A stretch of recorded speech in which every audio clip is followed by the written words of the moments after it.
mi fẹ́ lánìkan ṣe a lè disagree pẹ̀lú ara wa o but in a civilized way ẹjọ́ ẹ má jẹ́ ká insult ẹ má jẹ́ ká. ẹ bá tiẹ̀ ní nǹkan tó gbó tí a bá sọ tí o bá tẹ̀ bá like you can call in and disagree with me I can disagree with you ẹ lè disagree pẹ̀lú àwọn adájọ́ ṣe iná kò má tà. nǹkan tá à ń ṣe tí tẹ̀ bá like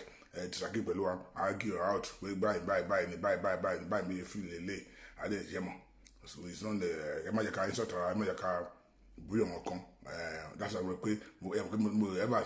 má gbé sọ̀kalẹ̀ báyìí mi ever sọ pé kẹ̀kẹ́ wọlé immediately màá fẹ́ sọ̀rọ̀ dé stage kan màá gbé kẹ̀kẹ́ lè pè wọlé but ní mo fẹ́ kẹ́ gbogbo ẹ̀bẹ̀ kájọ ṣe kó mo rí pé ọmọ òdùwà ìlọ́ọ̀tì wà tẹ́ pé àárín wa ògún yìí pé èèyàn gbọ́dọ̀ parọ́ àárín wa ògún ìlọ́ọ̀tì ń go on tẹ́ pé a lot of people are doing their thing láti pé for their selfish interest tẹ́ pé selfish interest ayé kálukú wọn jà fún ẹ̀dẹ́ fẹ́ di gómìnà fẹ́ di gómìnà ẹ̀dẹ́ fẹ́ di prime minister fẹ́ di prime minister ẹ̀dẹ́ fẹ́ di senator fẹ́ di senator èyí pé à ń ṣe pé fún bó ṣe máa da fún wa mo ti rí pé anybody kan jà fún àǹfààní ara ẹni ọjọ́ iwájú olúkálùkù kan jà pé òkè tàbá gba Oòduà ìtàn nǹkan báyìí mi fẹ́ dì tàbá gba Oòduà ìtàn nǹkan báyìí mi fẹ́ jẹ kán lè fi mí ṣe director kíní kan kán lè fi mí ṣe gómìnà bì kan kán lè fi mí ṣe prime minister bì kan kán lè fi mí ṣe yẹmọ most àwọn tó ń jà fún Oòduà àtẹ́fí jẹ́ rí wọ̀nyí ẹ̀kọ́ tí ó wà nínú ẹlòmíì tẹ́ ẹ̀ mọ̀ nìyẹn so agbọ́dọ̀ gbogbo ẹ̀ lágbọ́dọ̀ iron out pé agbọ́dọ̀ mọ̀ bùkẹ́ inú òun ló fàdé pé ẹnu wa ò dẹ̀ fi kò rẹ pé everybody kan dá group lẹ̀ ẹ wọ́n ti rí sọ lọ́jà yẹn group oríṣiríṣi group kan fẹ́ dominate the other one ẹni àfẹ́ dominate sẹ́mu kò dẹ̀ yẹ kí ẹnu wa kò pé kó ń ba nǹkan jẹ́ lọ ó ń dẹ̀ ba nǹkan jẹ́ lọ jẹ́ pé àárín wa ògún ṣe ń gbọ́dọ̀ mi bọ́sì kò sí point pé ká máa ní group oríṣiríṣi yẹlẹ pé group eléyìí wà bí tòun wà bí eléyìí fẹ́ gbé nǹkan mi jáde kò ní eléyìí ò ní mọ̀ eléyìí àgbé nǹkan mi ti bí jáde eléyìí ò ní mọ̀ á lórúkọ eléyìí láti bruce image group tiẹ̀ pé káwọn ti pé yes tèmi ló dáa jù kò yẹ kó rí bẹ́ẹ̀ ìbàjẹ́bà ní pé a ní personal ambition tá à ń jà fún kò yẹ kó rí bẹ́ẹ̀ èmi máa ń sọ lórí ètò lórí time lórí ètò tèmi pé èmi o tí mo jókòó síwájú ilé ní o èmi o ṣe fún anything kó lè dá kí Yorùbá kalẹ̀ nísìnyí èmi tẹ́lẹ̀ ń ṣe mo dẹ̀ ń tẹnu mọ́ sípà tó mo ṣe program ẹ pé máa ń repeat ọ̀rọ̀ yọ̀ọ́ dìtà pé ọjọ́ tẹ bá ti rí mi tí mo bá ti gbà pò tí ìbò ẹ lò ó against mi so gbé mo láyà mo fi ń sọ pé mo mí nǹkan tí mò ń sọ kò sí ọjọ́ tí mo ṣe program tí mo sọ pé ọjọ́ tí bá ti bóyá Oòduà republic náà o bóyá agba kíní kan lọ́la ni o tàbí pé mo á gbé àpótí ìbò pé nǹkan mo fẹ́ jẹ́ ńlẹ̀ Oòduà lé o ẹ lò ó against pé so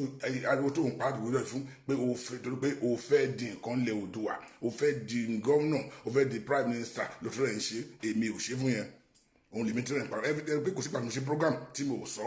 mo ń rán yín létí ní kẹ́lẹ́ mọ̀ kẹ́ máa kọ́lẹ̀ gbogbo ẹ̀ ló dé wà nínú gbogbo ẹ̀ ló lórí Google gbogbo tá à ń sọ gbogbo bá sọ dé nísìn ẹlòmíì àdánlódé ẹlẹ àwà ẹ fi pamọ́ ẹ má fi jẹun so ọdún tí máa jáde tí wọ́n lọ pé mo fẹ́ kọ̀ǹtẹ́rẹ̀ fún wọn kan ẹ lò ó against mi pé no way a lè dìbò fún ẹ tó gbé owó tọ́ọ̀sì lẹ́nu ẹ tó bá fẹ́ jáde kó lẹ́yìn tó stop ẹ àsọmọdúà tọkàntọkàn kò sẹ́ni tó stop ẹ mi ní àti jáde kí n fẹ́ lẹ́tọ̀ mo fẹ́ kọ̀ǹtẹ́rẹ̀ fún kò sẹ́ni tó lè stop mi bọ́n mi mo ti sá pé mi ò jáde fẹ́yìntì mo ti wò pé mi ò ní jáde ni kò sí nǹkan fẹ́ lọ sí ń bẹ̀ mi ò jáde ni aláwọn tó ní fọ̀dọ̀ lè kọ́ amọ́ wa tá lè lò pé kẹ́ ẹ jáde lọ sí kọ́ báyìí fún wa tá lè tẹ̀lé láti fẹ̀yìntì bẹ́ẹ̀ tìlẹ́yìn pẹ́ lọ sí fún wa èmi ṣe fún wọn tí mo ṣe fún ọjọ́ iwájú alẹ́ àwọn ọmọ mi pẹ̀lú ilẹ̀ Oòduà náà ni mi ò ṣe pé mo fẹ́ gba àwọn kan bẹ̀ òun ló fàdé pé kò sí anybody tí mo lè disagree pẹ̀lú ẹ̀ má rí pé ẹ ṣe the right way láfẹ́ kàkàkà pé Oòduà tá à ń jà fún pásítọ̀ ìṣẹ̀ṣẹ̀ ara wa à ń jà kó lè dá fún alẹ́ Oòduà káyé wa lè dá ni à ń jà fún pé ìyà tó ń jẹ́ wáyé ti kọ̀ jù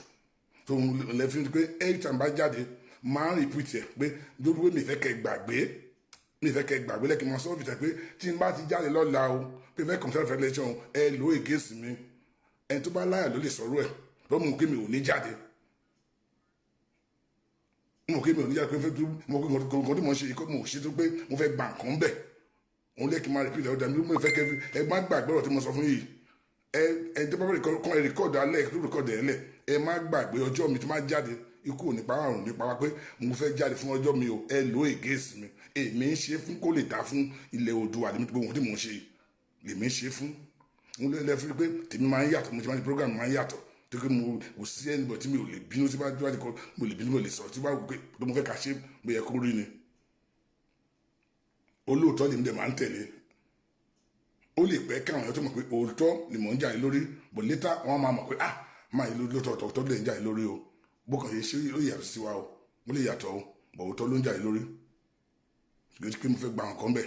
kí mo fẹ́ gba ẹni tí ń bẹ̀ mo dẹ̀ sọ pé mo sọ àwọn èèyàn náà kì í pẹ́ bọ́tẹ́ lómìn láàrin wa for their service tẹ̀ ló tẹ̀lé ṣe mo lè fi pé group oríṣiríṣi kan wà lórí pé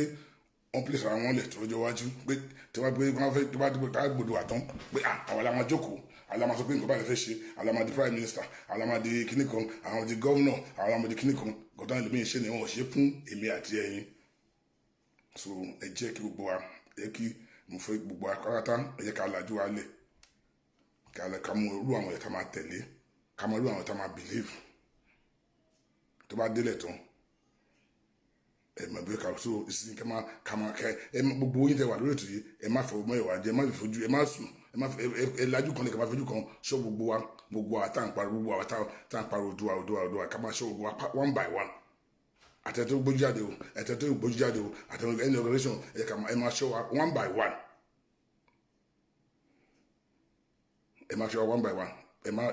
ẹ má gbàgbé ọ̀rọ̀ tí mo sọ lálẹ́ ẹ má gbàgbé ọ̀rọ̀ tí mo sọ lálẹ́ mi ò mọ̀rọ̀ sọ but ìhùngbà tó má lè sọ kẹfìsọ́wọ́ sí ká má fi jẹun torí pé inú mi ò dùn pé àwa Yorùbá àárín wa Ògùn kí ló dé fa ni pé olúkálùkù fẹ́ dá gúrùpù lẹ̀ nǹkan tó olúkálùkù fẹ́ jẹ ló ń wá kiri ẹni pé nǹkan ti wà ní èmi àkàndá nǹkan mílíọ̀nù lọ́la ìwọ tó fẹ́ dá nǹkan mílíọ̀nù lọ́la ó mọ̀ pé ìjà máa dé ó máa kọ́ sí wàhálà òun lè fi pé ẹnu Yorùbá òkò wọn gbé ẹnu Yorùbá òkò ẹnu wa ò lè kó tábà ń ṣe nǹkan mẹ́ẹ̀ àti pé nǹkan ṣe wà ńlẹ̀ o ẹ jẹ́ kó wá jẹ́ fọ́lù kájọ máa ṣe lọ ẹni pé ẹlòmíà kan dá nǹkan mi lè gbèrè torí pé wọ́n ti rò pé káwọn bá dálẹ̀ káwọn dálẹ̀ káwọn lè fi kún àwọn èèyàn jọ tó bá dọ̀là táwọn fẹ́ negotiate àwọn aláma negotiate pẹ̀lú ẹ̀ àwọn aláma di prime minister àwọn aláma di governor àwọn di president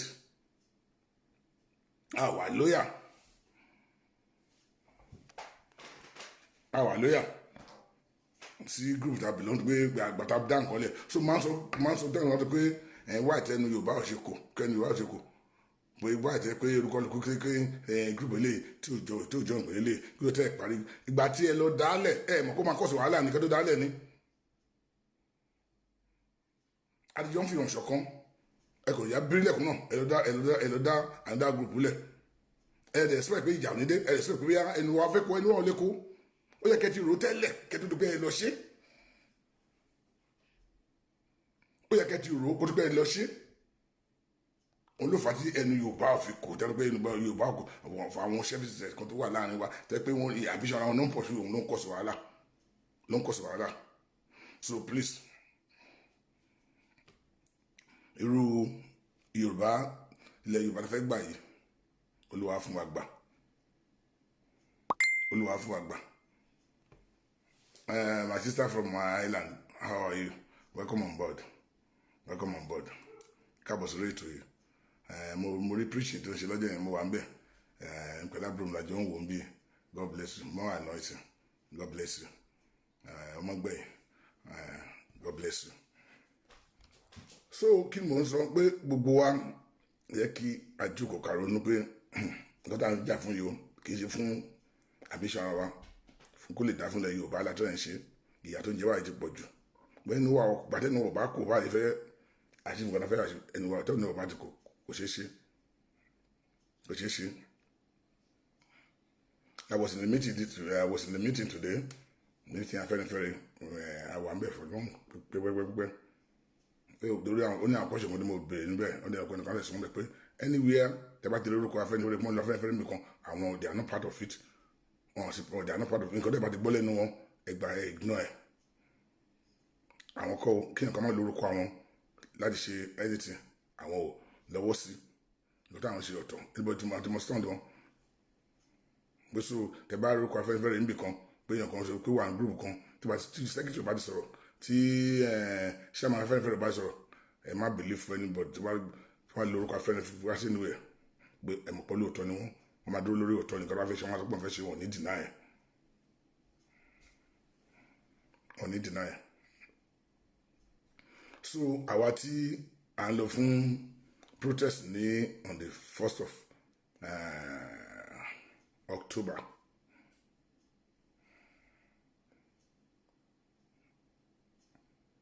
tuntun sọ lórí ètò yìí gbogbo Yorùbá gbogbo àwọn ọmọ Yorùbá làjọ ń ṣe kì í ṣe pé gúrùpù kan ló ṣe ìsàn tí pé Yorùbá kíni kan ló ṣe gbogbo alájọ ń ṣe kì í ṣe pé èèyàn kan ló ń ṣe kì í ṣe pé gúrùpù kan ló ń ṣe gbogbo àwọn ọmọ Yorùbá tàbí lè pé ìyà tó ń jẹ wá ní Nàìjíríà ìyà tó ń jẹ wá Nàìjíríà yìí ó ti pọ̀jù fún wa a fẹ́ kúrò láàrin Nàìjíríà làjọ ń ṣe many group wà tó pọ̀ rẹpẹtẹ kì í ṣe gúrùpù kan ló ń ṣe gbogbo àwa tí yẹ pé àjọ ń jà fún nǹkan yìí èmi nìkan kọ́ mọ̀ ń ṣe kì í ṣe wà nìkan ló ń ṣe kì í kó ìkíni kan ló ń ṣe kì í àbíká nǹkan ló ń ṣe kì í ṣe ẹdíṣẹ́ ìlú ṣe gbogbo apáratá àjọ ń jà fún kíní gbẹ̀dú kọ́ ló ń ṣe gbogbo apáratá la kọ́ra àwọn àjọ tàfi àjọ ń jà fún so kò sí ẹni gúrùpù kan ló lè kílẹ̀ pé òun lòun ṣe gbogbo àpárá ni ìwọ àti èmi gbogbo ẹni tẹ́ ń gbọ́rọ̀ mi gbogbo àní àjọ ń ṣe nítorí gbogbo àná ẹ̀bí ẹ̀ka àjọ ṣe ẹ má fi dáyàn kan ẹ má filẹ̀ fún àbátá sọ̀rọ̀ nìkan bẹ́ẹ̀ tí ẹ gbójú jáde ẹni ẹ máa pílẹ̀ kò síbi tí mo dé ń sìnkú wò mí kò síbi tí mo sọ̀rọ̀ nípa odò àtàǹṣe má dé ní stock kan máa sọ pé ṣe gbọ́n pa odò àyè ẹni ìgbà tí máa lọ báyìí mo wà nínú sọ́kẹ́ máa sọ owó wọn ti mọ̀ mí mo wà ní bọ́ọ̀sì máa pàdé máa rí pé wọ́n sọ Yorùbá báyìí ṣe ti gbọ́ mo wà pátì máa sọ so individual gbogbo alájẹ lọ nìkan tó wà nílẹ̀ yìí kì í pé èèyàn kan àwọn ìwà náà máa tó gbà akọgun ọ̀rọ̀ pọ́lítíkì ọ̀la sọ bí iná ẹ̀yẹ káwọn ẹ̀jọ́ pàtí lọ mo ní ṣe pàtí mo ti tìlú bá bàrú ṣé wàá lè ṣe pàtí tó ń ṣe tẹ́ máa sọ pé akọgun ẹ má tọrọ ẹ má dá ọ̀rọ̀ ẹ má sọ di ọ̀rọ̀ kìíní mo ní agbọ́dọ̀ sọ ẹni ìgbà tí má ti dé báyìí mò ń sọ̀rọ̀ Yorùbá lónìí pé bá ti máa gba òmìnira nílẹ̀ Yorùbá ni máa ń sọ so ẹ̀yin náà you can do the same thing ẹ̀yin náà lè ṣe the same thing ẹ lè ṣe the same thing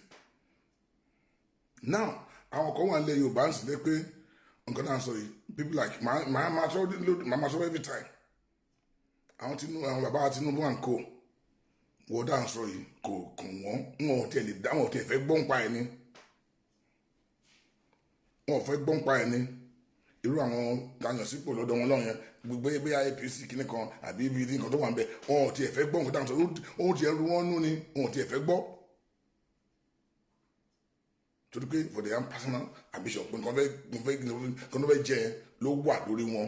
so báwo lè Yorùbá àndé agbára sọ agbára dẹ̀ wà lọ́wọ́ wọn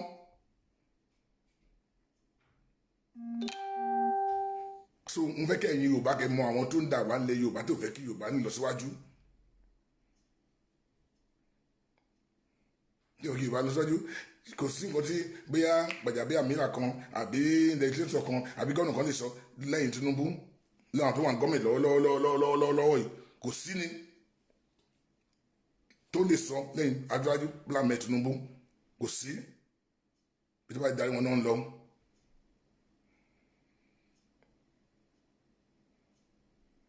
Thank you my sister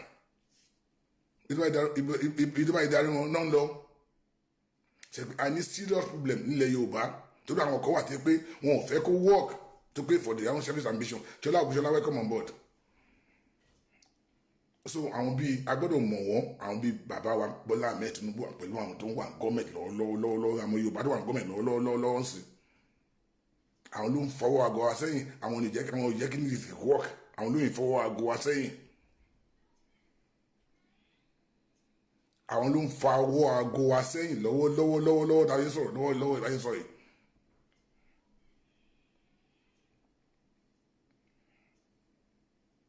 tẹ́ pé tó bá sọ fún mi pé ó yá bí táwọn lọ́dẹ títí ń bá pè wọ́n lẹ́nu bá pè àwọn gómìnà lẹ́nu pé ibi báyìí kò sí gómìnà tó máa sọ pé máa jẹ́ ti Tinubu lẹ́nu bàtà bá kọ̀dọ̀ pé bá gómìnà kan sọ̀rọ̀ ń sìn tí bàbá Bọ́lá Ahmed Tinubu tí ó sọ pé gómìnà kan náà ti ń dẹ́wọ̀ lóhùn wọn ti ń gbó ó kàn sọ fọ́pọ̀ ara ẹ̀ ni àbí ṣe fẹ́ pé irú Fẹ́mi Gbàjàbíàmílà kẹ́lẹ́kẹ́lẹ́ bá sọ̀rọ̀ gbé tó bá kí ló fẹ́ sọ kò lè sọ wọn lẹ́yìn Tinubu ńlẹ̀ Yorùbá lè ní and we need all those people kẹnuwako but they refuse láti join torí pé nǹkan táwọn fẹ́ jẹ ẹjọ́ bẹ́ẹ̀ tó ń jẹ ẹjọ́ ìlọ́wọ́lọ́wọ́ sí kò tiẹ̀ jẹ́ pé ọ̀rọ̀ táwọn sọ kò tiẹ̀ wọ̀ wọ́n létí so kí la fẹ́ ṣe fún àwọn ibi wọ̀nyí tí ò fẹ́ gbà fún wọn we have to name them and shame them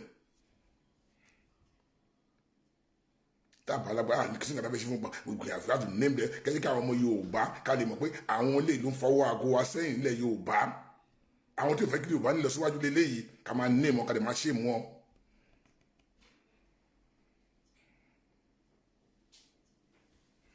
tí ẹ pé táyà kọ́mọdé kọ́mọdé fẹ́ sọ̀rọ̀ wọn but mo di pé if you don't bàbá sọ̀rọ̀ wọn wọn bí yóò ní gbọ́ bùkọ́ àti try ká fọwọ́ díẹ̀díẹ̀ mọ́ pé pàdé pé wọn ò tiẹ̀ fẹ́ gbọ́ nǹkan tá à ń sọ èsì tí àtọ́nàtọ́ wọn ò tiẹ̀ fẹ́ gbọ́ sí tí àtọ́nàtọ́. So what do we do is to name them wọ́n ti sáré ká bọ̀ sí pariwo wọn bẹ́ẹ̀ wọn gangan àwọn eléyìí o àwọn ló ń fọwọ́ aago Yorùbá sẹ́yìn àwọn tó fẹ́ kí Yorùbá nílọ síwájú ilé tó pé for their own selfish interest tó pé wọ́n fẹ́ di president wọ́n fẹ́ remain as a member of the parliament as a member of senate wọ́n fẹ́ remain síbẹ̀. So kí ẹ̀yin ọmọ Yorùbá tó bá délẹ̀ tán kẹ́ lè mọ ohun tó máa kọjú sí kẹ́ lè mọ àwọn tí ò fẹ́ ká gbòmìnira tí ò fẹ́ ká nílọ síwájú ò fẹ́ kí Yorùbá tí ò fẹ́ ká bọ́ kó lóko ẹrú táwa náà yìí àwọn làwọn ń dárúkọ fún ilé nìyí gbogbo àwọn ọmọ Yorùbá tó wà ní gọ́ọ̀mẹ̀ntì lọ́wọ́lọ́wọ́ sí ni ọdún máa pé òun síbẹ̀ kó já síta kó declare pé òun ò sí pé òun support ìkọ́lá àwọn ṣe but they cannot come out but they are enjoy position táwọn àwọn enjoy táwọn àti and godfather wọn with Aṣíwájú Bọ́lá Ahmed Tinubu tó wá darí wọn sí náà lọ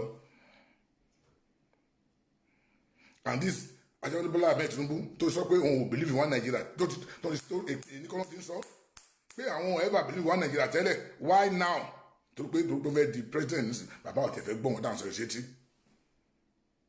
ọmọ Yorùbá nìyẹn o.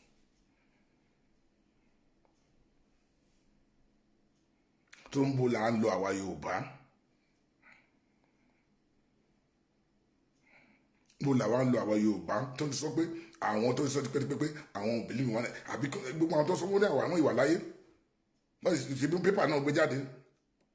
wọ́n ìpòsè láìpẹ́ pé I don't believe in one Nigeria pé àwọn ò believe in one Nigeria now why is it don't ṣe ìlẹ́kọ̀ọ́ náà sí tí mo dọ̀ pé wọ́n ti tọ́ agbára o ti dé owó tó ọ̀ṣọ́ ká má sọ ohun nǹkan tó à ń sọ yín sí threat la jẹ́ fún wọn ò lè láìkí wa àwọn ajá wọn tó wà níbí sí wọn máa bẹ̀ sí attack one by one tó wọn lájá síbí tí wọn lè kú torí tiwọn tí ìfù náà rò torí àwa báyìí wọn mọ èyí sọ̀rọ̀ wọn wà lórí wọn gbọ́ wọn tí mo sọ sí I'm sure wọn máa wà ń bẹ̀ tó pé gbogbo nǹkan tá à ń sọ yìí sí bíi pé àwa là ń dí wọn lọ́nà tó wà fẹ́ kàn jẹun bọ̀ wọn ò rò tí majority Yorùbá tí yà ń jẹ́ wọn ò rò àwọn tó ti kó sílẹ̀ Yorùbá tó ti gba everywhere kan ẹ wo Èkó ẹ wo Ìbàdàn ẹ wo machine náà kójọ ìbọn gbogbo kójọ wọn ti gbọ́n sọ̀rọ̀ àti gbogbo wa gbogbo la fẹ́ bá a lè fẹ́ gbọ́ kó nù kan làwọn náà yìí torí pé àwọn tayọ̀ sí position tẹ́kọ̀ọ́ jáde kẹ́ni wá kò kọ́ pé àwọn ọba kọ́ pé àwọn ìjòyè kó ṣe mítì pẹ̀lú àwọn lọ́ba ilẹ̀ Yorùbá àwọn olórí Yorùbá kan ti ṣe mítì together they are not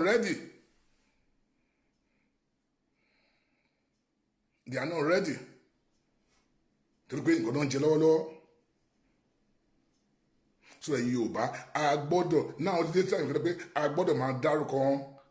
we name them and shame them pé ẹ̀yin lè ń fawọ́ aago Yorùbá sẹ́yìn ẹ̀yin lè fẹ́ kí Yorùbá nílọ síwájú ẹ̀yin lè fẹ́ ká gbòmìnira ẹ̀yin lè fẹ́ ká máa kó sóko ẹ̀rọ àwọn èyí a gbọ́dọ̀ máa pariwo orúkọ wọn every time so ká àwọn Yorùbá àwọn atọ́ ìṣẹ̀ ń bí kó lè mọ àwọn tó ń fawọ́ aago Yorùbá sẹ́yìn tẹ́ pé ìmọ̀tara ẹni nìkan nílẹ̀ Yorùbá làwọn wà fún mo ìfẹ́ di gómìnà mo ìfẹ́ stay in power mo ìfẹ́ di president kẹ́ lè mọ̀ tó bá jáde lọ́la wọ́n máa tó declare ẹ máa wòran tó bá yá sí ọ̀rọ̀ táwọn sọ yọ pé àwọn sáìdì kan tó pé tó bá declare tó ń pé àwọn máa tẹ̀lé lọ you can see Yorùbá yìí máa divide lọ ẹ jẹ́ kí Tinubu declare lẹ́ni pé wọ́n fẹ́ di president lẹ́ni kó declare sí ẹ máa rí gbogbo ọ̀tọ̀ kan tí wọ́n wà ní group wọn mí àtọ́ pé àwọn fẹ́ tẹ̀lé lọ àti wá dalẹ̀ Yorùbá rú ju báyìí lọ àti ìrìn kankan o àti ìrìn kankan o àìṣẹ̀bẹ̀rẹ̀ ni o àti ìrìn sí o I'm telling you ẹ lọ kọ́ ẹ má fi jẹun àti ìrìn kankan o tó wọ́n yìí wò wọ́n sí ẹ jẹ́ kó bàbá declare lọ́la ń sì ẹ kó declare lọ́la ẹ rí pé àwọn ẹgbẹ́ wọn yẹn bẹ̀rẹ̀ sí fọ́ one by one àwọn bẹ̀rẹ̀ sí fọ́ one by one bó àwọn àgbàdo àwọn mẹ́tẹ̀ẹ̀ pé ọmọ wa ní ẹ wá ṣe ní support ẹ bákan ó tán wọn ní ohun tá à ń ṣe wọn fẹ́ rí wọn tẹ̀ fẹ́ gbọ́ tó ń bula wọn lọ àwa Yorùbá tẹnu wa kò ẹnu wa ò kò personal ambition wa ó ti overrun gbogbo nǹkan tá à ń ṣe lọ pé òkè wo àwọn ibo ti fẹ́ di nǹkan bí wọn tiẹ̀ wọn ò rò pé kí la fẹ́ ṣe láti gba àwọn gbara wa kúrò ní okòrò tá a wà náà yìí kí ni àwọn tó ń ti ibì kí wọ́n ń bọ̀ wá bá àwọn tó ń gbọ̀ kí wọ́n fẹ́ kí wọ́n bọ̀ wá bá ṣé ìyà tó jẹ́ báyìí kábí pàṣẹ fún àwọn ọmọ wa àwọn ọmọ tó ń ti ibì ìyà ń jẹ àwọn tí kò sí ẹni tó pè ní Nàìjíríà sí kò sẹ́ni tó pè ní Nàìjíríà tí wọ́n ti ọ̀dẹ̀ ọ̀dà pé ebi pa wá o mú nǹkan wá o kì í ṣe ẹjọ́ wọn náà kì í ṣe ẹjọ́ wọn àwọn tó kéde à big boy big woman bọ̀ kì í ṣe ẹjọ́ wọn torí pé bí ìlú ṣe rí ni ìlú ti bàjẹ́ thank God for ọlọ́wọ́ àwọn tó lọ́n gbé síbí òun ló fàdé pé a gbọ́dọ̀ máa jà fún àwọn èèyàn wa tó wà nílé bákọ̀ káwọn náà lè live better life báwa ṣe ń live fún bíi.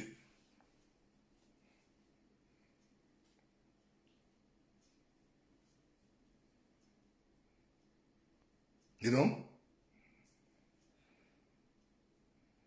So we have to now agbọ́dọ̀ sọ wa ní pé àwa Yorùbá agbọ́dọ̀ mọ kí n dáfẹ́ ṣe ń sìn agbọ́dọ̀ mọ kí n dáfẹ́ ṣe ń sìn ẹni wa gbọ́dọ̀ kù tẹni wa wá kù gbogbo àwọn tó pe wọn lálágbára yìí kékeré ni ààyè ẹ̀yẹ wọn we name and shame them àásọ wọn dín ní ẹ̀yẹ ní èèyàn rẹpẹrẹ pẹ̀lú mátà owó tó lè ní ilẹ̀ Yorùbá tẹni wa ti kù we have to agbọ́dọ̀ máa jẹ́ kó àwọn Yorùbá àwọn tí ò bá mọ̀ kàn bẹ́ẹ̀ máa mọ̀ pé àwọn tó fọwọ́ aago asẹ́yìn lélẹ́yìí o àwọn tó yẹ kí ká ní ìlọsíwájú ilẹ̀ Yorùbá lélẹ́yìí o àwọn tó fẹ́ jẹ́ ká bọ́kò lóko ẹrú lélẹ́yìí o ó ti tó time kó agbọ́dọ̀ máa sọ tẹ́lẹ̀ tẹ́lẹ̀ pé tẹ́lẹ̀ mo fẹ́ máa bọ́ dájú pé àdìbò wọn tẹ̀ fẹ́ gbọ́rọ̀ tá à ń sọ wọn tẹ̀ fẹ́ gbọ́ sétí bá àwọn àgbàlagbà Yorùbá gbọ́ pé òun kókó wá dìbò wọn nílọ fún ìlọsíwájú ilẹ̀ Yorùbá káàdì tó pé èèyàn kan tó pé mo fẹ́ di gómìnà fẹ́ di prime minister mo fẹ́ di kíní kan mo fẹ́ di senator mo fẹ́ di kíní pé òtẹ̀ wá kíá pé ìyà tó ń jẹ àwọn ọmọ ilẹ̀ Yorùbá òtẹ̀ fẹ́ mọ̀ ń pa ẹ̀ òtẹ̀ fẹ́ mọ̀ ń pa ẹ̀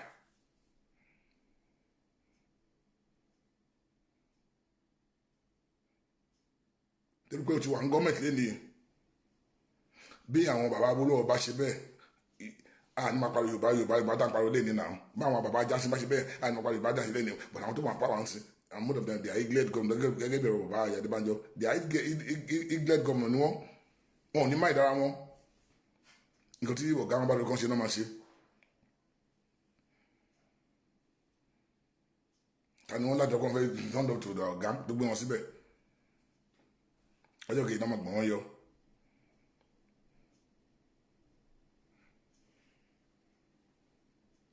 kò sí policy kò sí kankan but thank God pé àwa kan ti wà láti fi ẹ̀mí wa jí ilẹ̀ Yorùbá pẹ́pẹ́ àní gbà fún wọn we have to a máa name wọn shame wọn let Yorùbá gbóná dà àwọn tí ó jẹ́ nímì ilẹ̀ Yorùbá tó fẹ́ kí Yorùbá nílọ síwájú agbọ́dọ̀ kọ́ mọ̀ kò síbi tán lè I'm telling you kò síbi tán dé abúlé à ń sọ yìí kò síbi tán kàn lágbára dé ẹ má jẹ́ ká gbàgbé pé wọ́n débi nǹkan lágbára dé anywhere àdúrà kẹ́ máa fi ràn wá lọ́wọ́ gbọ́dọ̀ ọ̀tọ̀ àwọn sọ̀rọ̀ bí wọn ń ta àwọn kan bí àtàwọn afẹ́ gbogbo à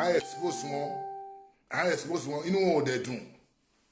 tó ẹ jẹ́ kẹ́ mọ àwọn tó ń dìnnà lẹ̀ Yorùbá tó yẹ kí lóye Yorùbá nílọ síwájú ó ń dùn wọn kò tẹ̀síbi tó ń lágbára dé they are everywhere they can do and do ẹgbàá bí wọn lè ṣe kọ́ they can no matter where you are all over the world they can kò tẹ̀síbi tó wọn lè dé. àdúrà ní ká máa fi ràn wá lọ́wọ́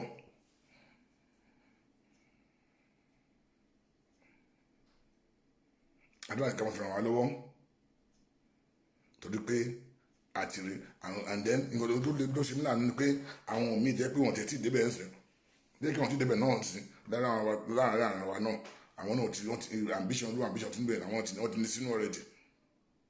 wọ́n ti ń lé ambition yẹn náà ẹni pé ọkọ ariwo dùwà bọ̀ kò dénú wọn torí pé nǹkan tó fẹ́ ṣe wọ́n ti mọ táwọn lọ position lọ́ máa gbàtà wá gba olúwa ló wà lọ́kọ wọn.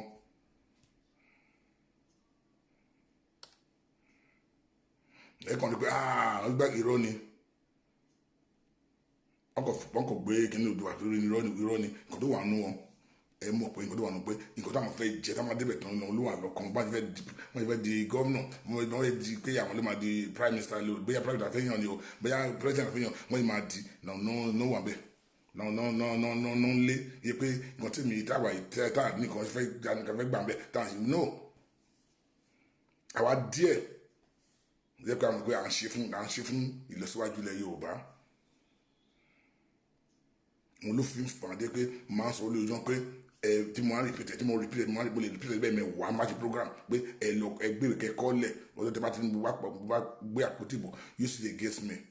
ó mọ̀ pé I'm not doing for anything mo kàn ṣe bọ́dọ̀ ṣe rán mi mo ṣe pé ìlọsíwájú ilẹ̀ Yorùbá lè mi ṣe fún kó lè dá fún ilẹ̀ Yorùbá lè mi ṣe fún.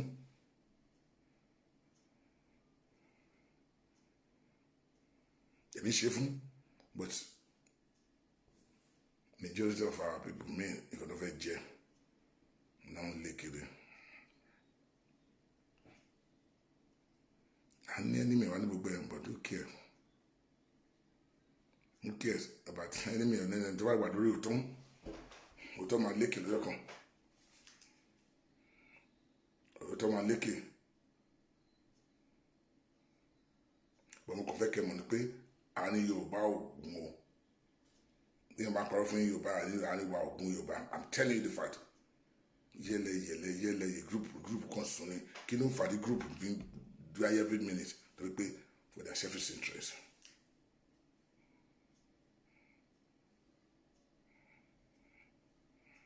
Their selfish interest ẹ mọ iye group ló wà lẹ Yorùbá ni ẹ jẹ́ pé à ń jẹ wá ẹ wá wo ogun kan pé ẹ lè dá mi lẹ wọn ló fà dẹnu wà fi kò àwọn ilé àwọn tó dá yẹn àwa bá wọn jẹ à ń disọ wọn jẹ pé kò ní sí nǹkan tó jẹ bẹ́ẹ̀ mọ́ bá disọ wọn ó tán àwọn tó yẹ kó tẹ̀lé wọn pé àwọn ládà àdìpé akọwà lójú kan àwọn olè làwọn máa tẹ̀lé tó ń parọ́ fún wa tó ń fowó tó ń fún wa lówó tó ń fowó do everywhere but thank God for social media mo máa ń sọ lójoojúmọ́ thank God for social media pé kò dé pé èèyàn kan fẹ́ bribe yàn pé no anybody can come out tó bá rí òótọ́ kó sọ ọ̀tọ̀ àdè jẹ́ òyìnbá ní gbogbo wa anybody wò kámẹ́rà síwájú ká sọ̀tọ̀ ká sọ̀rọ̀ gbogbo time kan wà ní gbogbo pírìntà níwọ̀nyí mo wá sọ lórí ètò tẹ́lẹ̀tẹ́lẹ̀ ṣé mo lè sọ tí wọ́n pépà gbé pépà onígbé náà no matter kí ló pẹ́ ọgbọ́n olówó àlẹ́ tó fẹ́ gbọ́ ọ̀rọ̀ wà lẹ́nu mi ọ̀rọ̀ wà lẹ́nu tálíkà tí olówó fẹ́ gbọ́ ó máa jẹrà mọ́ tálíkà lẹ́nu ni but thank God for this social media that we can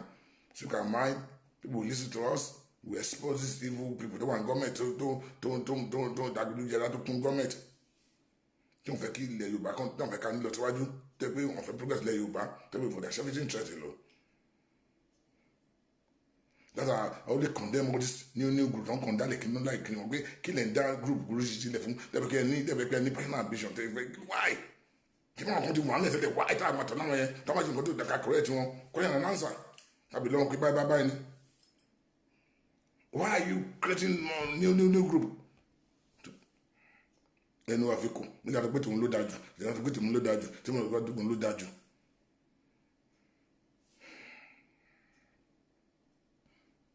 I'm telling you.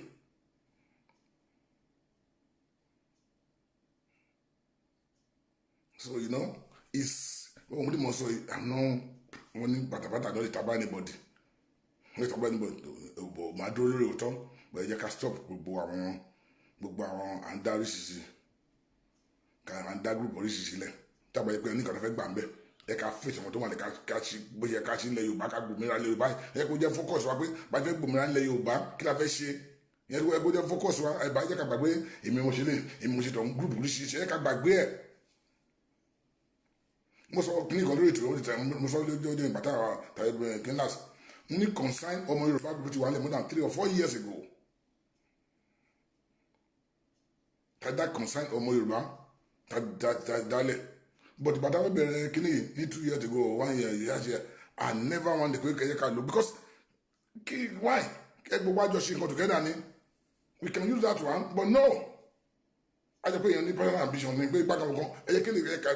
gbé gbogbo àjọ ṣe gbogbo àyè lájọ ṣe kan ẹ má jẹ́ ká lò pé group mi ní ká lò group mi ká lò brother kí n lè gba glory kí n lè gba lọ́wọ́ àbẹ̀ no òtán gò pé òun yèyé àbíkẹ́sẹ̀ lọ́jọ́ yẹn wow never but now after that ẹ mọ group oríṣiríṣi lọ́kàn dálẹ̀ tàbí ṣe oríṣiríṣi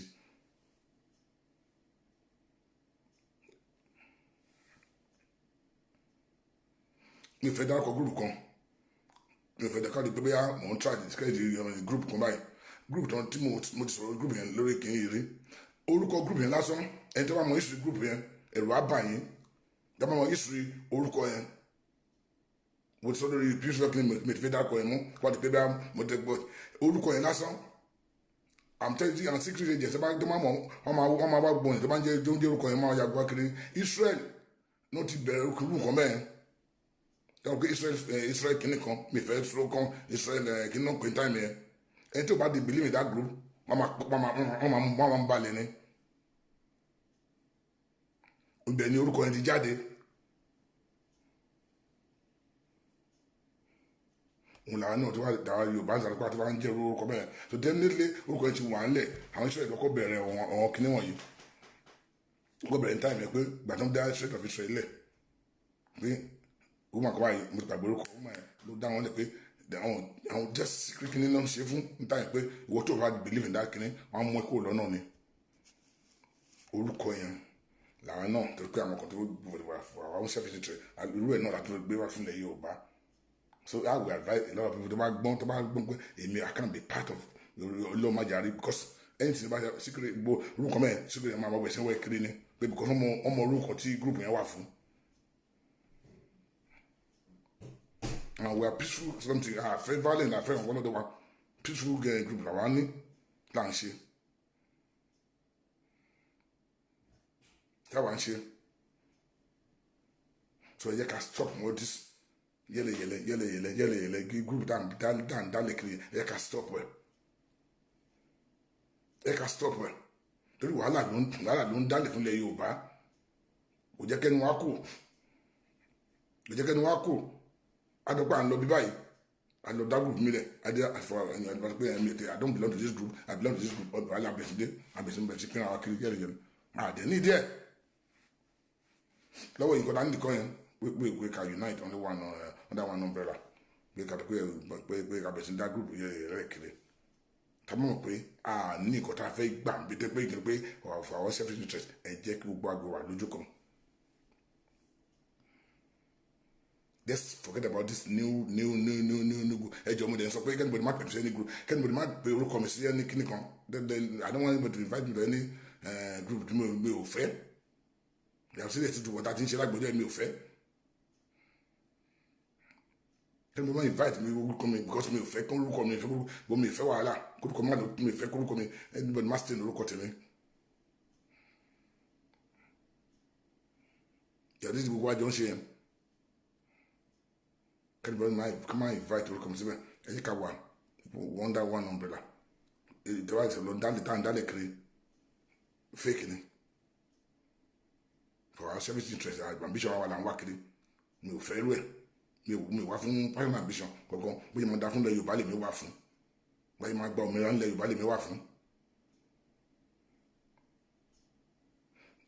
Tẹ́ bá wo èèyàn kan kí n lọ́jọ́ mọ̀ pé àgbẹ̀ mo ní yes mo ní I belong to Afẹ́nifẹ́re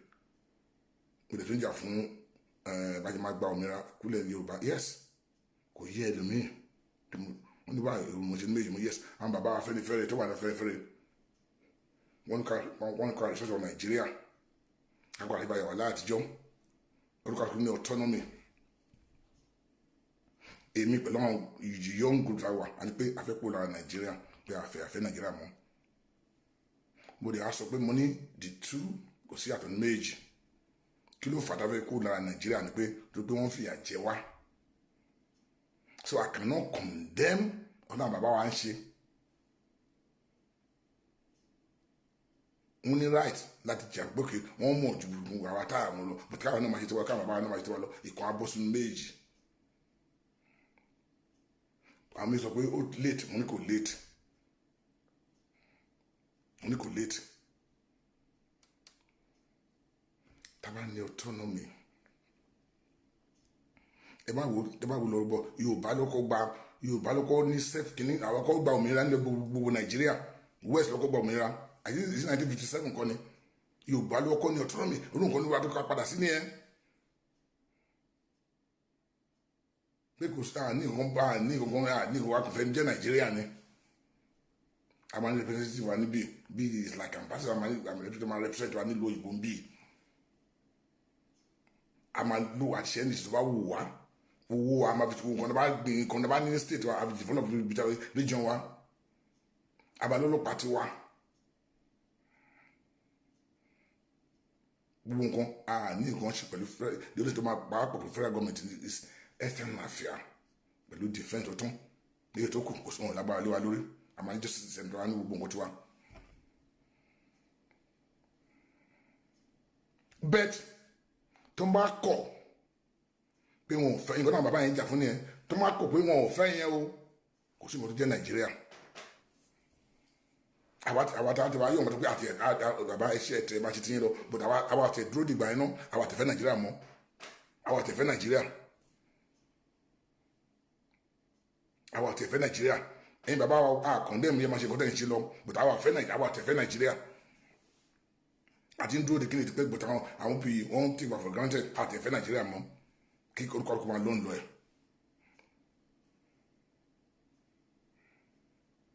so èmi wá sọ pé ok lọ́yẹ́ bẹ́ẹ̀ ni pé èmi as member bí wọ́n dẹ̀ believe pé olóòótọ́ làwọn bàbá yìí mo believe nǹkan náà ṣe kò sí nǹkan tó bá dùn náà agbọ́dọ̀ ní plan A and B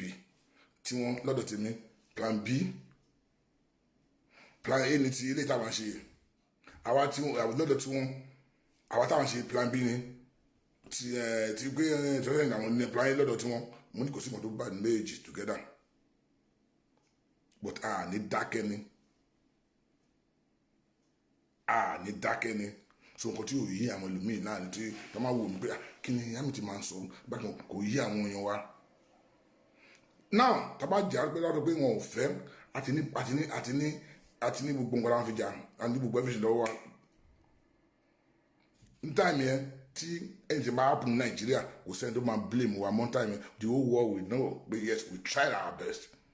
àwọn ọmọ wa sọ pé àwọn lọ bá sọ pé àwọn ọmọ kọ́nà wọn táìmì yẹn àwọn wíṣí àdẹ̀bí pé wọn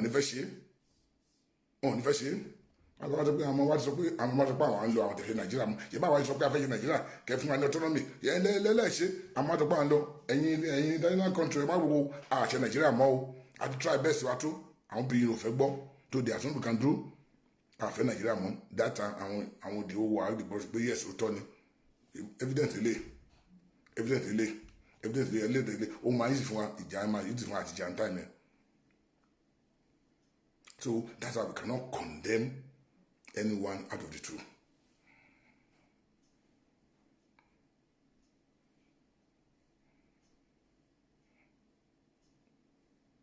N tí ọmọ ìkéré bá gègé ní igbó àwọn àgbà tó wà mẹ́mọ́ tó máa wó sí.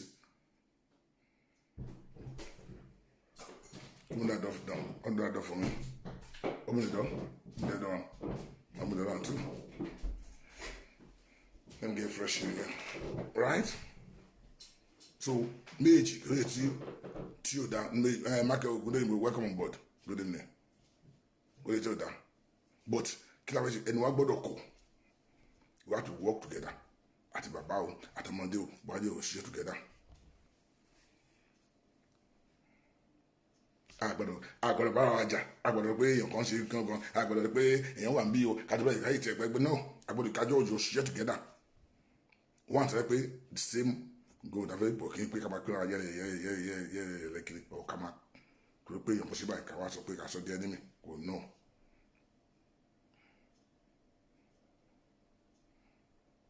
No kó sì dá fún ilẹ̀ Yorùbá ká máa ní goal gbọ́dọ̀ máa jà fún ẹ má jẹ́ kí àwọn àjẹgúnjẹrá kan kún kóso aláàárín káwà fúnra wa tajẹ́ ìta young náà kárí pé fún àwọn àbíṣọ ara wa la máa jà fún ẹni bá ti di tán ṣe rẹ ẹ jìnnà sí wọn ẹ jìnnà sí rúbẹ ẹ dáwọ́ pé ẹ dáwọ́ pé àwọn lè pé àbíṣọ àwọn náà ń jà fún ẹlòmíì tí ẹ rojú ẹ rí a máa sọ nǹkan tẹ máa ṣe fún yín tí ò jẹ́ pé tí nǹkan bá bùn lẹ́ni egídá ẹ̀yẹ́fò ni àwọn ló máa sọ nǹkan tí èyí tẹ́ pé wọ́n dẹ́n rojú ẹ̀ lójú tẹ́ pé ẹ̀yìn tí máa bùn lẹ́ni àwọn gbà tí èèyàn kọ́ kí nǹkan láìpẹ́ yìí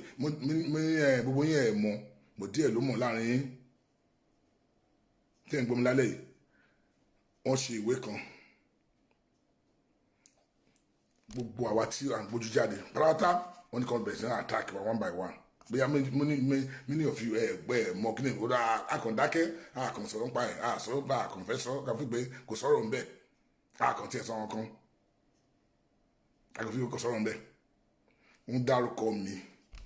David Hamilton voice kọ́ńdù ẹ̀ tí ń àtàkì ẹ̀ ìdáwà tí ó wà kàmọ̀ tí àtàkì wa wọ́n dárúkọ I think heritage wọ́n dárúkọ Àbíkẹ́ communication èyí Àbíkẹ́ wọ́n dárúkọ olórí Yomi Koiki wọ́n dárúkọ Gbẹ̀du wọ́n dárúkọ ìṣiṣẹ́ y wọ́n dárúkọ àbúrò tó wà ní Scotland Mayegun wọ́n ní kó máa di gbogbo akọ́mọ̀sí attack gbogbo wọ́n dá from Bello gbogbo wa lọ́mọ dárúkọ wọ́n ní gbogbo orúkọ wa síbẹ̀ kí mo try fàyọ ni pé àwa tí ẹ̀ ń lójú ẹ̀ yìí àwa láwa risk jù wọ́n ní kọ́mọ̀sí attack wa àwọn táwọn jà fún ilẹ̀ Yorùbá wọ́n ní wọ́n ti rí wa kọ́mọ̀sí attack wa. wọ́n ní kọ́mẹ̀tì attack wa wọ́n ṣe ìwé yẹn jáde báyìí ni mo bóyá mo kọ́ pé àkàngbé jáde àkànfẹ́ kí mọ́tò fi ọ̀nà díẹ̀ ló mọ̀ láàrin àwọn díẹ̀ ló mọ̀ bọ̀ mi fẹ́ sọ bí tí ìwò kíni ẹ̀ ti wá tí mo fẹ́ fún wọn publicity mi fẹ́ sọ akọ́fẹ́tìkì ọ̀pọ̀ lítà àkànfẹ́ pé kò necessary ká gbàgbé ẹ̀ tó ká bá lè mọ risk tá à ń take risk tá a wà nú ẹ̀ so òun ni mo sọ pé èèyàn wá jókòó síbi kan tẹ́pẹ́ ẹ̀mọ́ tó tí ò tẹ́ lójú ẹ̀ rí tẹ́pẹ́ ó lè lọ sẹ́ni ẹ̀ tó bá wù tẹ́wọ̀n tẹ̀ nígbà tó wà ń bẹ̀ tó lè ṣe wọn tó bá wù tí ó sẹ́ni tó máa sọ pé ń bo ló ń lọ tó wá máa sọ nǹkan tí àwa tẹ́pẹ́ àti ìṣàn risk tá à ń gbórí wa dáadáa tá à ń gbẹ fún wa sọ fún wa pé torí pé nǹkan tó ń fẹ́ gé níbẹ̀ ẹ̀wọ̀n kó máa bíyàn ọ̀nù pé ń bo ló ti ń bọ̀ tí nǹkan bá délẹ̀ tó ń kí sí tó kàn ẹ̀ náà àwa tí tẹ́ ẹ rojú ẹ̀ wọ́n bá mo ṣe wà mí sí mí of it tó mọ̀ mí tí mi ò mọ̀ tí mo lọ ń ta tó ń fọ́nrin mọ́ mi látẹ̀yìn ńkọ́ ọ̀kan yìí kan yẹn lọ́ta mi ń bọ̀ ńkọ́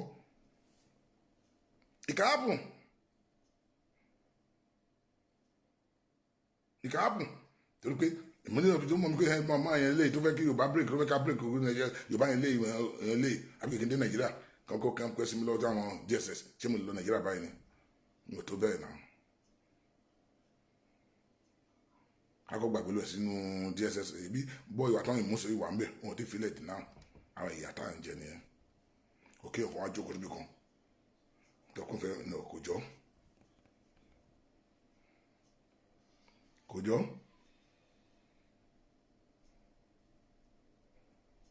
so mo tẹ́ sọ pé ẹ̀yin èèyàn mi ẹ jẹ́ ká mọ orú àwọn ọ̀nà tá a máa tẹ̀lé ẹ ká mọ àwọn olóòótọ́ ilẹ̀ Yorùbá tó ń jà fún òmìnira ilẹ̀ Yorùbá ẹ ká mọ̀ wá àwọn tó jẹ́ pé òótọ́ bí Yorùbá ṣe máa gbà mí tó a fi máa gbòmìnira là ń jà fún ìṣe for our self interest admission ara wa no là ń jà fún.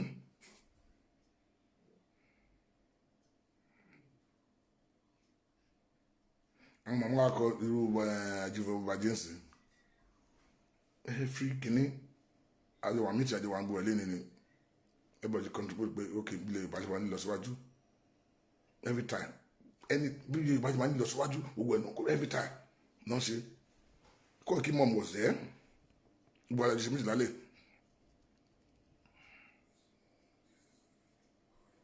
bí bàjẹ́ máa ní ìlọsíwájú ilẹ̀ Yorùbá bàjẹ́ máa ní progress ilẹ̀ Yorùbá àwọn kan gbàdé jókòó báwọn ti máa gba post làwọn máa lé kiri bí táwa kan ní sáré pé kí ni ìlọsíwájú ilẹ̀ Yorùbá báyìí fẹ́ ṣe àwọn kan á jókòó pé òkè o bàtí báwọn ti máa gba post làwọn máa lé kiri báyìí máa command báyìí máa lé kiri.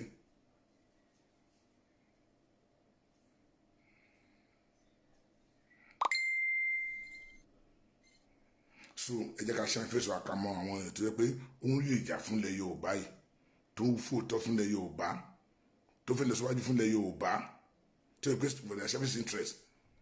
kàdé mọ́ rúkúrò àmà join ẹ má jẹ́ kí ọ̀nkọ́ kọ̀ wá pé kájọ yóò kún pé gbọ́n sọ pé àwọn jàfó do àkókò ọ̀nkọ́ kọ̀ wá pé kí ni ẹ jẹ́ ká wà careful ẹ jẹ́ ká wà careful I close that door please ẹ jẹ́ ká wà careful kàdé mọ́ rúkúrò àmà join kí pé gbogbo ìran kọ̀ọ̀kọ̀ ẹ̀ka kan wa pé ìgbà náà ẹ̀ka mọ àwọn olóòótọ́ tí wọ́n ṣe olóòótọ́ ẹ̀ka mọ̀ wá yàtọ̀ I'm telling you èmi fọwọ́ sọ̀yà fún lé ní pé èmi o tí mo jókòó rájú yìí o mi ò ṣe fún nǹkan mi kò tó lè fẹ́ ní tinú ọjọ́ bá ti di gbàgbọ́ dìbò ẹ̀kọ́ fẹ́ ní gẹ̀ẹ́sì mi mo ń fọwọ́ mo fẹ́ sọ́tọ́ ẹ̀mí mo lè máa sọ̀rọ̀ láì mo lè máa sọ̀rọ̀ àdúgbò mi láì mo lè máa sọ̀rọ̀ láíláí nìyẹn èmi ò ṣe fún kankan o kó lè dá fún lẹ Yorùbá lè mi ṣe fún. mama repeat ẹ kẹ́ lè mọ̀ pé mo mean business. bọ́ọ̀ mi ṣe lélẹ̀ olóòótọ́ lèmi olóòótọ́ mi lè máa tẹ̀ láyé mi olóòótọ́ mi lè máa kú sí láyé mi mi ń ṣe mílíọ̀nìyà mi Ọlọ́run á jẹ́ kí n jẹ́ mílíọ̀nìyà láyé mi ò ti ebi ọ̀pá mi mo dẹ̀ pé màá yó lọ́jọ́ kan gbẹ̀mí nítorí pé kí n bá ara mi jẹ́ kí n má dúró lóòótọ́ kí n má jà fún àwọn mo tọ́ fún yín mi tí ẹ̀ ń jà fún pé àwọn èèyàn kan ló tún létí ilẹ̀ tí mò ń gbélé tí mò ń wọ ìjọ ara mi díẹ̀ lé ni pé àwọn kan ló tún ṣe mo lè fi dìde ni pé àwa kan náà la máa dìlé fúnlẹ̀ Yorùbá la máa túnlẹ̀ Yorùbá ṣe I went to a shop ní London bíi ọkàn sọ àwọn yọ̀ọ́ máa ń bá àwọn yọ̀ọ́ bọ̀ yọ̀ọ́ máa sọ bẹ́ẹ̀ mo bá máa kan náà thank God I be able to confident man máa ti jẹ́ ọ̀rẹ́ mi ti di kíní tó di wà lórí bóyá wà lórí Facebook ń sìn máa di workshop ni máa sọ ni máa kà pé mo ń gbowó lórí ẹ̀ ni máa kà pé fúnlẹ̀ Yorùbá ni anyway tó máa dé London bíi mo sọ Yorùbá lọ nìyẹn o mo sọ pé ẹ̀yin náà lè ṣerú ẹ̀ nìyẹn mi débẹ̀ mo kàn bá máa sọ pé ẹ̀sà ìjọ ṣe bá a dá aṣọ òdu àtàǹṣe lọ́wọ́ àwọn ìyàwó àwọn àwọn ṣe múlẹ̀ ìjọ ẹ̀yin náà ẹ̀ bá a dá sí ẹ̀ má fi lẹ̀ fún madam nìkan I be able to confuse that man the man now is member of our struggle tá à ń jà fún yìí iye ọmọ àtẹwà wà ń bẹ má lọ fún yẹn pé ìwọ ní Yorùbá wọ ní kí kò tẹ fẹ́ dáhùn sí mo ní you see wọ́n ní ìlú tí wọ́n ń gbádùn lẹ́yìn tí wọ́n ní ìkòwò establish tó ní gbogbo nǹkan tó ní ìsìn tó wọ́n bá tún ṣe wọ́n lè jókòó bí kò máa enjoy yìí àwọn kan ló jà fún bíi tó máa ń sọ kẹ́ máa jà fún ẹni wọn gbọ́dọ̀ dìde ká jájọ jà yìí wọ́n enjoy ẹ̀ tó débi nǹkan pa pound tó kábọ̀ ẹ̀ wọ́n lè establish ní gbogbo nǹkan àwọn kan ló tún ṣe náà tó wọ́n bá tún ṣe wọ́n lè ọmọ èèyàn tó ti gé lọ́rùn sí dábìlì tó ń kéré black ti bẹ́ẹ̀ ni fún ìlọsíwájú ilẹ̀ London táwọn bíi àwọn kan ló jà fún náà àwa là ń jà mọ́tò ẹ̀kẹ́ ẹ̀dán ọgbà ẹ̀dán sí òyò àyíjọ́ yẹn sọ́yọ́ wọn ka pound wọn ka gbogbo ẹ̀ bíi tí ìlú Yorùbá dá sí wọlé ṣe pé ní òfin Nàìjíríà ìlú kan tí wọ́n ti wá yẹn tí wọ́n bá tó ṣe wà lè wá bíi ni Nàìjíríà jẹ́ bí kìnnìún ó dákẹ́ because mo sọ láti sọ tọrọ fún mi láti sọ jábọ lóko fún pé lóko mi ti fi máa gbọ́ pé ẹ̀fẹ́ gbọ́ ẹ̀fẹ́ sọ̀rọ̀ Nàìjíríà a gbọ́dọ̀ jọ jà fún Nàìjíríà kí ìlú yẹn lè dá ní a gbọ́dọ̀ yọ ṣe ni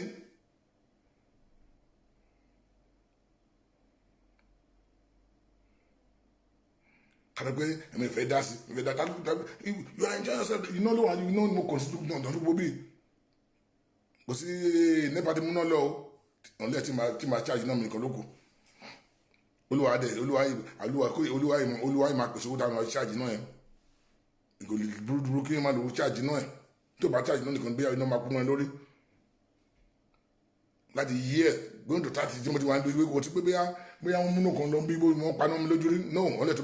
bá ní fọ́ọ̀dù under 5 months mo dé padà mi tẹ̀ bóyá ẹ̀kọ́ ló ṣe rí mi ò tiẹ̀ rí láyé ìlú òyìnbó yìí tó bá ní ṣe májìkì náà ń lò kí ló tà wà lè rú májìkì bẹ́ẹ̀ tẹ́ pé corruption balẹ̀ ayé wa jẹ́ so adi pé ìlú yẹn kò lè nílò tó wájú ló ti bẹ́ẹ̀ ti pé kọ́lùkọ́lù máa lọ́nà lọ ẹ̀ mo dé bá unless tàbí pé ká gbà ká ṣèjọba fúnra wa ó tán with that we cannot think kò lè work it can work it cannot work kò lè work ṣé pàtó wá jókòó sí ìyẹn tó gbé ọmọ wa kan alo the president kan àwa continue àmàkòrò ìyá máa jẹ wá lọ ìnà onísọ́nà òsínà kan níbi kan ilé ayé wa dẹ̀ máa da ìkímọ́sọ̀ kejì àwa continue èyàn wá dìde sọ pé dọjọ́ ọmọ wa ni ẹ jẹ́ ká dìde fún láti àfẹ́ yẹn mọ́ tọ́mọ wa fẹ́ contest president tí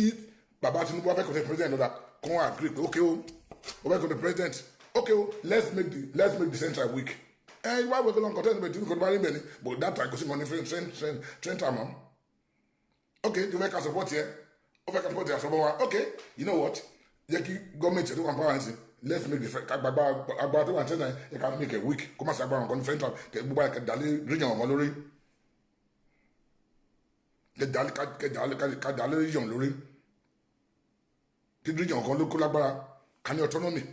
then wá wọ ẹ̀kọ́ lọ́fẹ́ content for anything ó lè tó kàn wá àgbọn fún ṣe bí tó bá débẹ̀ tó wà tó wà mẹ́tò lágbára nǹkan tó lágbára nǹkan tí ò lè sọ nǹkan tó máa ṣe ní kíní fún wọn kọ́ di we are looking at Lagos pé there is my business ọ̀dọ́ àdìfẹ́ kí nǹkan bá mi lé Lagos mi lọ́wọ́ mi. ẹ fẹ́ kó padà sí Ìbàdàn kó padà gbogbo dé àbúlá àtijọ́ bí region by yorùbá àtijọ́ pé no ẹ àgbọ̀dọ̀ máa ro bẹ́ẹ̀ mọ́tà nìkan tó bá gbà yín pé kálukú region ká gbé agbára lórí ká ní autonomy yes we can consider that tọ́tọ́ bá wà kò sí nǹkan tó bad mẹ́ but kò sí point pé the spring kan láfẹ́ lọ ṣe náà no that's àtikú àtìgbàjọba àtìgbà òmìnira nìyẹn that time kò sí pé kí ni kò wo wáyà tá fẹ́ lọ gbà tá bá gbòmìnira náà láti náà ti fún wa yẹn but hereby kọ́ pé kò sí nǹkan tó jẹ́ bẹ́ẹ̀ kò sí nǹkan tó jẹ́ bẹ́ẹ̀ kò sí nǹkan tó jẹ́ bẹ́ẹ̀ mo inú mi dùn pé mo sọ pé mo ní èṣù agbágimọ́ létí wọn ò ní fẹ́ ṣe é sẹ́ èṣù agbágimọ́ létí èmi náà gbàdúrà kí èṣù agbágimọ́ létí ni ọmọ data àwọn bàbá wa ní sọ pé try tó ń tà mí pé àwọn ẹni pé ọwọ́ kan náà bá dé kókè àwọn wa ti try tó kí n pé kí ló fẹ́ ká ṣe àwọn wa sọ pé nǹkan báyìí làwọn fẹ́ àdèbáyé sọ ẹlẹ́gbọ́n kí ló fẹ́ ká ṣe ìgbà yẹn ni maria àwọn bàbá wa tó máa fly wá sí London tó máa fly sí United Nations pé wá we don't want Nigeria anymore àti ọmọ ìfún débi time tó ń sìn ó ti tó time tó ń sìn àti ọmọ ìgbà tó and then thank God for olúwa ké bàbá ayé adébáyé gbọ́n àwọn afẹ́fẹ́ leader thank God for them that's why pé that group mo máa gbàdúrà fún àwọn afẹ́fẹ́ ní any day anytime pé constitution náà practice the fourth constitution ni pé àwọn ni pé gbàdúrà pé kọ́má bókè kọ́lá sọ̀rọ̀ kan ní àyíká ni pé constitution wọn la àtẹ̀fẹ́ believe in that constitution bí wọ́n jẹ́ constitution brand kálápàlà wo lábẹ́ máa go back pé kàn gbé lọ sí náírà àtàjọ́ lórí ẹ̀yẹ́ ìjọba síbẹ̀ abákàṣe ó ti constitution ó gbélé wa lọ́wọ́ láti fẹ́ fọ ilẹ̀ Hausa ẹni ká máa believe in that one tàbá lọ síbẹ̀ they will vote us down tàbá lọ pé àlọ́ vote níbẹ̀ àwọn vote ẹ̀ down àwọn olówó wà níbẹ̀ àwọn ló pọ̀jù níbẹ̀ náà àwọn lè vote anything gba fẹ́ referendum kan ká fẹ́ sí okay let's go and debate in House of Rep or House of State pé gba fẹ́ referendum they will vote it down wọ́n máa ń win ni wa ta ló pọ̀jù níbẹ̀ àwùjọ dẹ̀ ni so thank God for those baba pé àwọn ò tiẹ̀ lè dúró ẹ̀ lè bá wọn sọ ọkàn nípa constitution tá a rí lò pé it's a fraud constitution and it's true ẹ bá ní constitution kápá sí constitution tá a ń lò gbàtún gbé ìjọba lé wa lọ́wọ́ gbogbo so ẹ rí pé àwọn fẹ́rẹ́fẹ́rẹ́ kó ẹ̀pọ̀ wọn ti kó sínú gò so kò sí wọn lè bọ́ kó náà kò sí gbàtà àní lọ kò sí gbàtà bó nǹkan fẹ́rẹ́fẹ́rẹ́ gbélé wọn lọ́wọ́ wọn ò lè meet ẹ̀ they cannot meet it kò tí ì lọ gbé fún wọn ò lè meet ẹ̀ bá ní fẹ́ meet ẹ̀ afẹ́fẹ́rẹ́ pé àwọn believe in the constitution tó wà nílẹ̀ yìí so once they don't believe in this constitution they have to go back to the old constitution that very careful debate on Nigeria and they are not ready they know what is that constitution ẹ̀kan wà lọ́wọ́ wa báyìí ni so àwọn ò ní á ní gbà kíkà ṣe ìtọ́jú wọn ò ní gbà ibi tí ó máa ti múṣẹ́ wa yá nìyẹn wọ́n ti múṣẹ́ wa yá nìyẹn pé okay Ọlọ́run wa mú yín and the whole world will see them pé we try our best we say we still want the part of Nigeria but let's go back to the way we are in 1960 but don't bring your value lọ́wọ́ kí ló wà mẹ́ tán yẹn local government autonomy but we say you don't want us o fẹ́ ká padà síbẹ̀ so what else you want to do ṣé kó máa press wa kó máa pa á mọ́lé ṣé yẹn lọ fẹ́ aláàfẹ́ Nàìjíríà mọ́ aláàṣẹ Nàìjíríà mọ́ from there we will be able to fight them pé okay anywhere láti fa ìlú United Nations ni o kí ni gan wo àgbẹ̀ ni pé ẹ̀jẹ̀ ò ti ta á lẹ̀ àgbà òmìnira wa lágbára Ọlọ́run èmi mọ̀ pé kò sí ọgbọ́n ẹ̀ ni ẹ lọ kọ́lẹ̀ kò tiẹ̀ ní pẹ́ kò ní oníṣìnà láìpẹ́ láì jìnnà ni Olúwa fún wa ṣe bọ̀ kí ẹnu wa kọ́kọ́ and then gbogbo àwọn ọ̀dàlẹ̀ Yorùbá tó fẹ́ kí Yorùbá ní lọ síwájú yìí ojú àwa tì wọ́n gbogbo àwọn ọmọ Yorùbá tó wà ń lẹ Yorùbá tẹ́ pé bí tí Yorùbá wa ti kọjú sí àwọn akẹ́yìn síbẹ̀ wọ́n pẹ́ ní ti ṣe if our brother Aṣíwájú tó tẹ́ pé àwọn tó ń jà fún pé káàdì Nàìjíríà tẹ́lẹ̀ ilé wọ́n á dẹ̀ kan náà pẹ́lẹ́ lọ́pọ̀ òun fẹ́ gbogbo you don't believe in that thing tẹ́ pé our vice president Yẹmí Ọ̀ṣínbàjò tó ń jà fún nǹkan ìtẹ́lẹ̀ wọ́n á dẹ̀ kan náà tó gbọ́n wà pàrọ̀ sọ pé wọ́n pé kí ló jẹ́ ìṣòro rìn ẹni pé they are exploring somewhere but they are enjoying that position tó wà mẹ́rin So we need to kábọ̀ wọn bẹ̀rẹ̀ sí pariwo wọn all the time pé àwọn olùyẹ kí Yorùbá nílò sọ kábẹ̀ sí pariwo wọn káwọn ọmọ tó máa bí dọ́là wọ́n máa wo nǹkan tá à ń sọ gbogbo ẹ̀ náà máa rí wọ́n lè mọ bí tí àwọn tó yẹ pé ó jẹ́ obstacle fúnlẹ̀ Yorùbá pé àwọn eléyìí ni o àwọn eléyìí ni ò fẹ́ ká gbòmìnira o àwọn eléyìí ni ò fẹ́ káwọn Fúlàní máa kó wa lẹ́rú lọ o.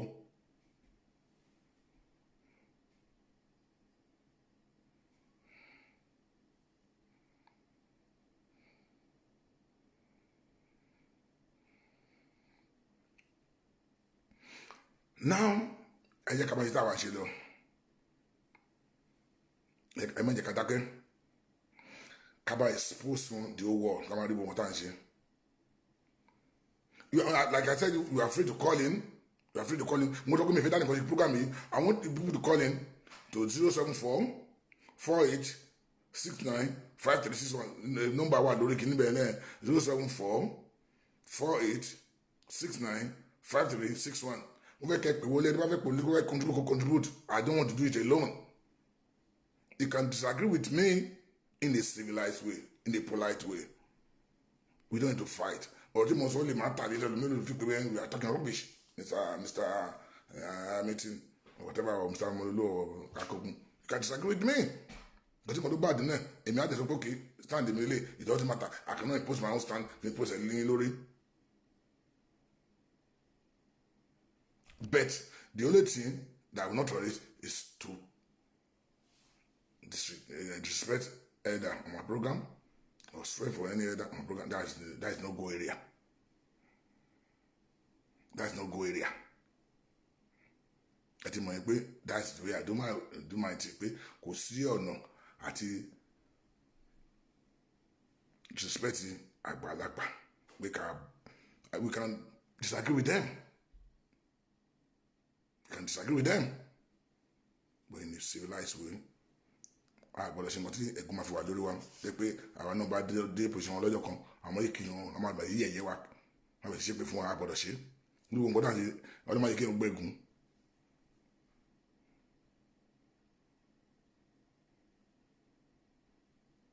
Figure out my brother because the commission of that practice state of practice learning we can't like for the commission and the back bend in the house àwọn ló pa ló pọ̀ jù ń bẹ̀ pé ṣe àwọn ló pọ̀ jù ń bẹ̀ so they will vote it down lágbára ní ìkọ̀ǹkan láfẹ́ ṣe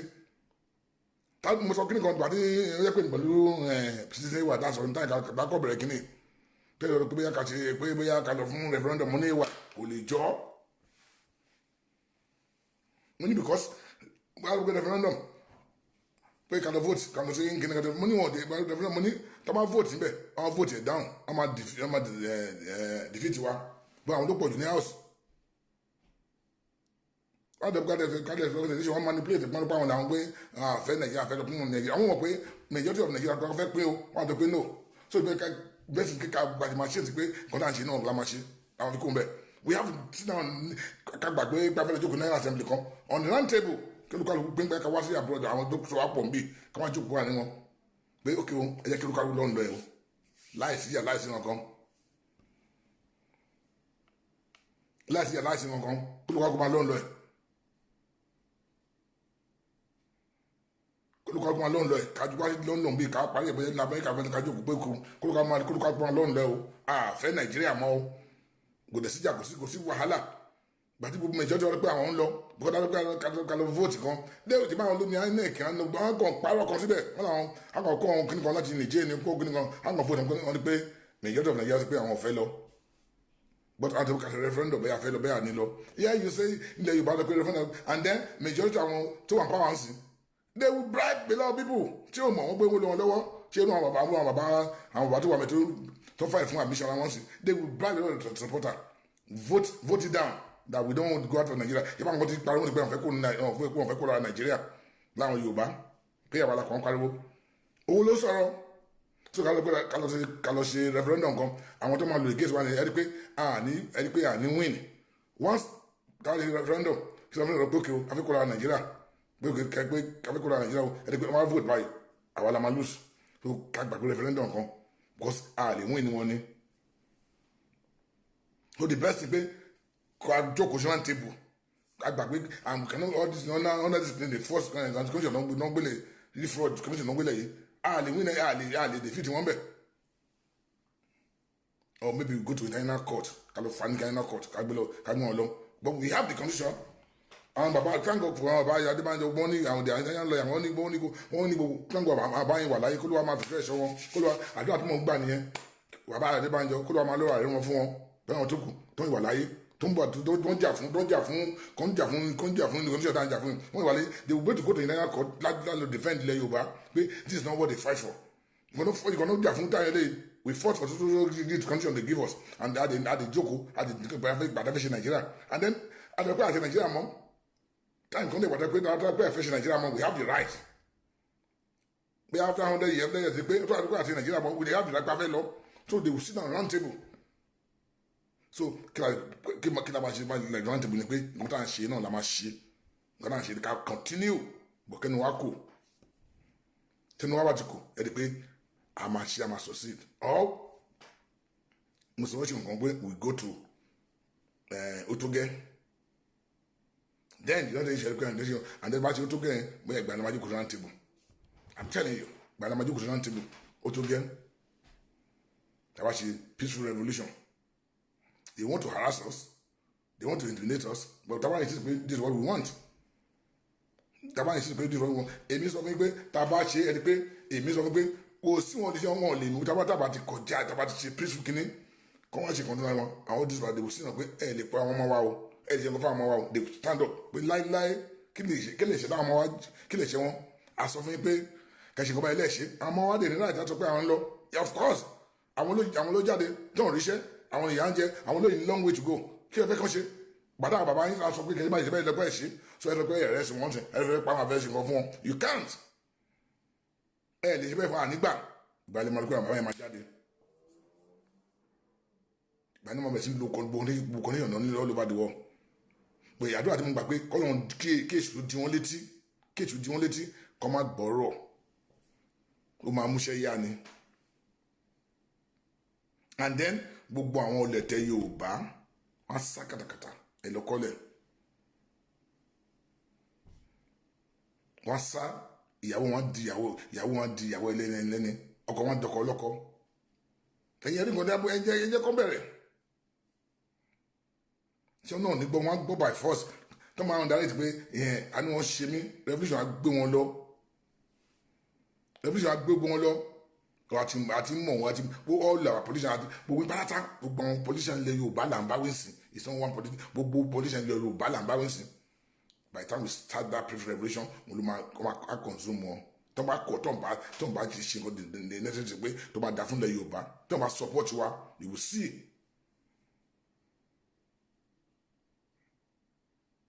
àti mọ̀ wọ́n àti mọ̀ àwọn ọ̀dàlẹ̀ Yorùbá àti mọ̀ àwọn tó fẹ́ kẹ́ni Yorùbá nílò síwájú we know them àti mọ̀ ọ̀pá náà fi nà wọ́n wọn láti sọ àgbẹ̀ àbẹ̀sẹ̀ parasitansi. Good evening my brother Ola, God bless you sir. Ojeneye, welcome on board. Princess Moyo, welcome on board, my princess. How are you? God bless you. Welcome on board.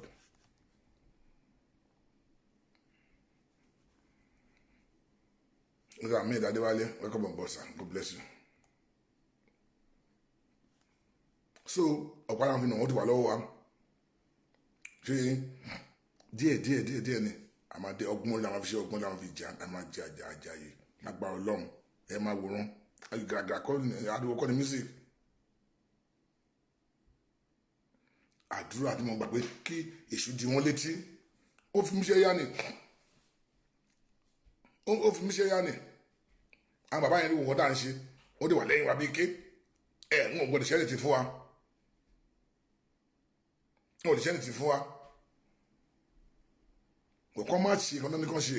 kọ́ tó pọ̀ fẹ́ kọ́ máa ṣe kọ́ ìmọ̀ bá lọ́yìn bá lọ́yìn because ṣé gbàdọ́ rí pé tí wọ́n rí pé àwọn Fúlàní náà ti sọ̀rọ̀ ní gbogbo ilẹ̀ Yorùbá if you think they are full they are not full but ìwọ náà kàn ṣe pé àwọn fẹ́ ká wẹ̀ sí wọn lọ́wọ́ wọ́n mọ àwọn bàbá yẹn gbọ́n ju gbogbo àwọn púpù yìí ń dẹ wá wọ́n fẹ́ ká wẹ̀ sí wọn lọ́wọ́ àwa ọ̀dẹ̀ ẹ̀dá àdìgò tó wọ́n dẹ̀ àmọ́ bọ́dà fi bá wọn jẹ́ pé àwọn ló máa regret it.